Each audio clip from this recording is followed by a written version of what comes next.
Hey guys, it's Ashton here from EventChain. We're at the Blockchain Futurist Conference in Toronto with Aaron Grinhaus, the managing partner at Grinhaus Law Firm. It's a pleasure to have you here, man.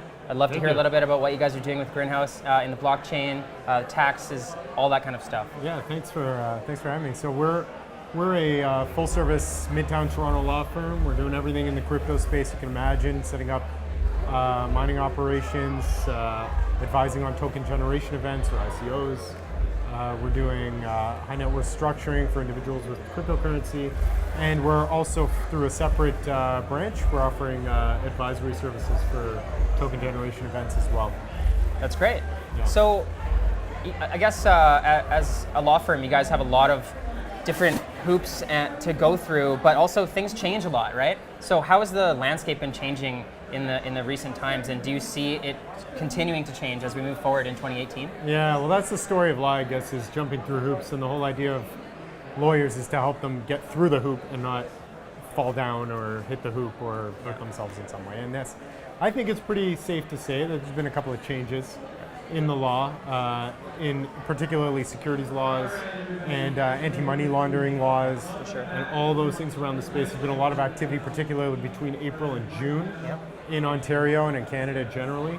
And so we've been able to help clients navigate through that, advise them through it, and we've had some successful ICOs or whatever you want to call them happen, token generation events happening, both private and public sale. That's great. Yeah. And when ICOs first started, a lot of it was just about strictly utility tokens, and now there's been a lot more speaking about security tokens. What do you see, when people approach you, do you see security tokens a lot, or are people trying to just do straight utility, or do you have any opinion on that? You can't really call yourself a utility token and then be a utility token. The way that the regulators are taking an aim at this is that everything's a security, unless you can prove otherwise. They've recently given us some guidance, but it's really harsh. I mean, like, it's really onerous to try and meet those requirements. So what we do is when clients come to us, the first thing we'll do is we'll review their entire project for them, and we'll see whether they are a security or not. And if they are, what they can do to change it so that they can become not a security and potentially offer to the public. Because you're only concerned about this when you're offering to the public. If you're doing private raises, there are different rules that apply, and they're not as hard to comply with.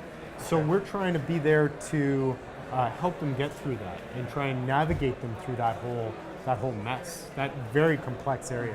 And with tax, we also have a very strong focus on tax structure, and that involves offshore foundations, it involves all kinds of other things. And tax hasn't moved that much. Yeah. Tax has pretty much been the same. We're just trying to apply those existing rules to the mechanisms, I guess, or the structures that we're creating today, and have it be congruent with the security stuff, which is it's interesting, it's challenging, it's fun, it keeps you on your toes. That's great.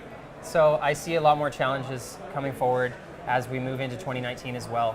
So, and there's a lot of projects that are still looking for guidance. And if people are looking for help with an offering and they want to reach out to Grinhaus, what's the best way to contact you? You can look us up on our website. It's grinhauslaw.ca, grinhauslaw.ca. I'm on Twitter at @A_Grinhaus. You can reach out to me on LinkedIn as well. Be happy to talk anytime.